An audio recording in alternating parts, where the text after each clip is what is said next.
Hello, my friends, and welcome to Kodesh Intentions. Thank you for being here. Today, we're going over the next chapter in the Imitation of Christ, entitled Prudence in Action. So let's get to it. Do not yield to every impulse and suggestion, but consider things carefully and patiently in the light of God's will. For very often, sad to say, we are so weak that we believe and speak evil of others rather than good. Perfect men, however, do not readily believe every talebearer, because they know that human frailty is prone to evil and is likely to appear in speech. How often do we hear a story about someone that seems plausible, given what we know about them, and then we share that with other people? Now, there's a difference between warning someone about someone they may be spending time with or getting involved with, and saying things that we ought not. We have to remember what Proverbs says. I believe it's Proverbs 10:19. In the multitude of words there wanteth not sin, but he that refraineth his lips is wise. My friends, idle talk is not of Yah. Idle talk, speaking just for the sake of speaking, is not a good habit to have. It opens us up to saying things we ought not. It opens us up to finding things to talk about, and sometimes that's talking about other people. Our words should be seasoned with salt. Our words should be filled with grace for the edifying of our brethren, for the building up of the elect, for building relationships with each other, for fellowshipping, for speaking of Yah, speaking of the beauty of creation, the beauty of His presence, the beauty of His essence and the things that He does, the things that He has done.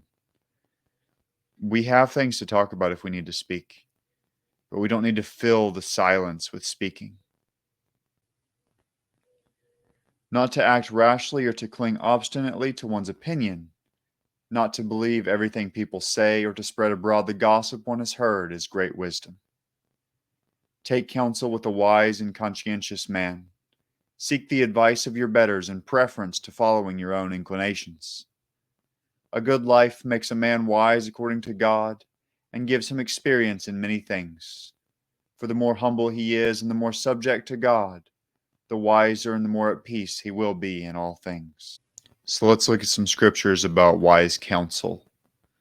Proverbs 15:22. Without counsel plans fail, but with many advisers they succeed. Proverbs 19:20. Listen to advice and accept instruction, that you may gain wisdom in the future. Proverbs 24:6. For by wise guidance you can wage your war, and in abundance of counselors there is victory. My friends, having wise, godly counselors is a biblical teaching. Likewise, we are taught to not take counsel of the wicked. We have to remember that who we seek advice from is important, because their advice will either stem from Yah or stem from other things. A good life makes a man wise according to God and gives him experience in many things. For the more humble he is and the more subject to God, the wiser and the more at peace he will be in all things. My friends, Yah gives true peace. Subject yourselves to Him. Kneel at His feet, exist and live and breathe in His presence, and you will find your peace. Guys, thank you for being here today. If you enjoyed this, please leave me a like and a comment, and I'll see you next time.